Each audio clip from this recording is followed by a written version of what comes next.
दुर्गा उपासना के 5वें दिन की सभी को ढेर सारी शुभकामनाएं। तो आज हमें माता रानी की पंचमी रूप में पूजा करनी है। तो आइए देखते हैं पंचमी की पूजा करने। पंचम स्कंद माता, 5वें दिन स्कंद माता की पूजा करनी होती है।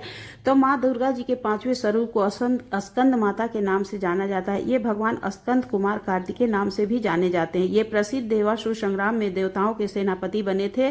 पुराणों में इन्हें कुमार और शक्तिधर कहकर इनकी महिमा का वर्णन किया गया था। इनका वाहन मयूर है, अतः इन्हें मयूर वाहन के नाम से भी अभिहित किया जाता है। इन्हीं भगवान स्कंद की माता होने के कारण माँ दुर्गा जी के एक 5वें स्वरूप को स्कंद माता के नाम से जाना जाता है। इनकी उपासना नवरात्रि पूजा के 5वें दिन की जाती है। इस दिन साधक का मन विशुद्ध चक्र में अवस्थित होता है। इनके विग्रह में भगवान स्कंद जी का बाल रूप में इनकी गोद में बैठे होते हैं। स्कंद माता त्रिस्वरूपनी देवी की 4 भुजाएं हैं। ये दाहिनी तरफ की ऊपर वाली भुजा से भगवान स्कंद को गोद में पकड़े हुए हैं और दाहिनी तरफ की नीचे वाली भुजा जो ऊपर की ओर उठी हुई है उसमें कमल पुष्प है। बाईं तरफ की ऊपर वाली भुजा वर मुद्रा में तथा नीचे वाली भुजा जो ऊपर की ओर उठी है उसमें भी कमल पुष्प ली हुई है। इनका वर्णतः पूर्णतः शुभ्र है। ये कमल के आसन पर विराजमान रहती है। इन्हीं कारण से इन्हें पद्मासन देवी भी कहा जाता है। सिंह भी इनका वाहन है। नवरात्र पूजा के 5वें दिन का शास्त्रों में पुष्पक महत्व बताया गया है। इस चक्र में अवस्थित मन वाले साधक की समस्त बाह्य क्रियाएं एवं विकृतियों का लोप हो जाता है। वह विशुद्ध चैतन्य स्वरूप की ओर अग्रसर हो रहा होता है।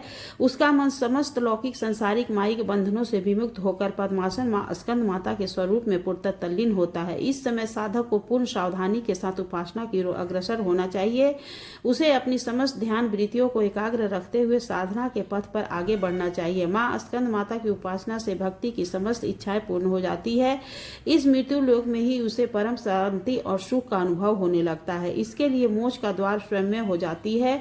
यह विशेषता केवल इन्हीं को प्राप्त है। अतः साधक को स्कंद माता की उपासना की ओर विशेष ध्यान देना चाहिए। सूर्यमंडल की अधिष्ठात्री देवी होने के कारण इनका उपासक अलौकिक तेज एवं कांति से संपन्न हो जाता है। एक अलौकिक प्रभा मंडल अदृश्य भाव से सदैव उनके चतुर्दिक परिव्याप्त रहता है। यह प्रभा मंडल प्रतिक्षण इनके योग क्षेम का निर्वहन करता रहता है। अतः हमें एकाग्र भाव से मन को पवित्र रख के माँ की शरण में आने का प्रयत्न करना चाहिए। इस घोर भवसागर के दुखों से मुक्ति पाकर मोक्ष का मार्ग सुलभ बनाने का इससे उत्तम दूसरा कोई उपाय नहीं है। तो हमें 5वें दिन माता स्कंद माता की पूजा करनी चाहिए। आज उन्हें भोग में हमें क्या लगाना है, तो भोग में हमें उन्हें 5 केले का भोग लगाना है।